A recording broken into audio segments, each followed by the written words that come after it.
Hello everyone. Want to speak English naturally? Today we will learn useful everyday phrases with real life examples. So let's get started. सीढ़ियाँ चढ़ने को English में कहते हैं go up the stairs. सीढ़ियों से उतरने को इंग्लिश में कहते हैं कम डाउन द स्टेयर्स। जूते पहनने को कहते हैं पुट ऑन योर शूज। जूते उतारने को कहते हैं take off your shoes.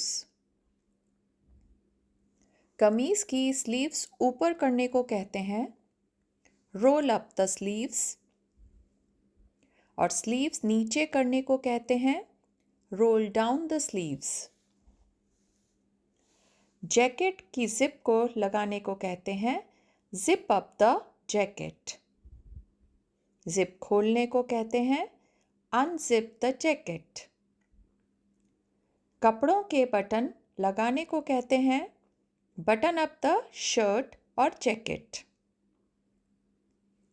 Button खोलने को कहते हैं अनबटन द जैकेट और शर्ट।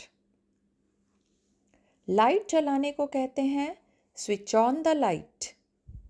लाइट बंद करने को कहते हैं स्विच ऑफ द लाइट। बोतल खोलने को कहते हैं ओपन द बॉटल।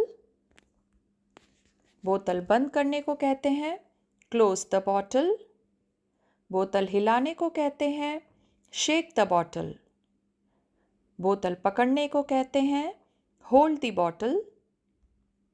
एक घूंट पानी पीने को कहते हैं सिप द वाटर।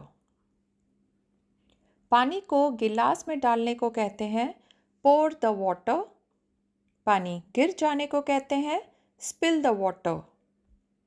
बोतल भरने को कहते हैं रिफिल द बॉटल। कपड़े टांगने को कहते हैं हैंग द क्लोथ्स। सर हिलाने को कहते हैं नॉड द हेड। आंखें मलने को कहते हैं रब द आईज। होंठ काटने को कहते हैं बाइट द लिप्स।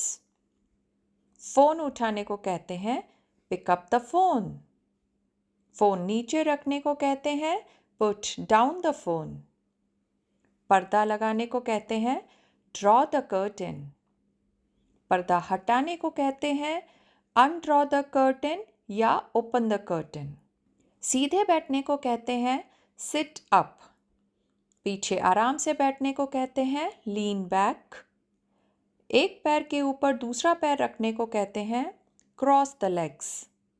पन्ने पलटने को कहते हैं flip through the pages.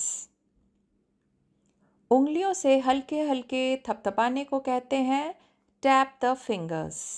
That's it for today. Keep practicing these phrases in your daily life. See you in the next video. Bye.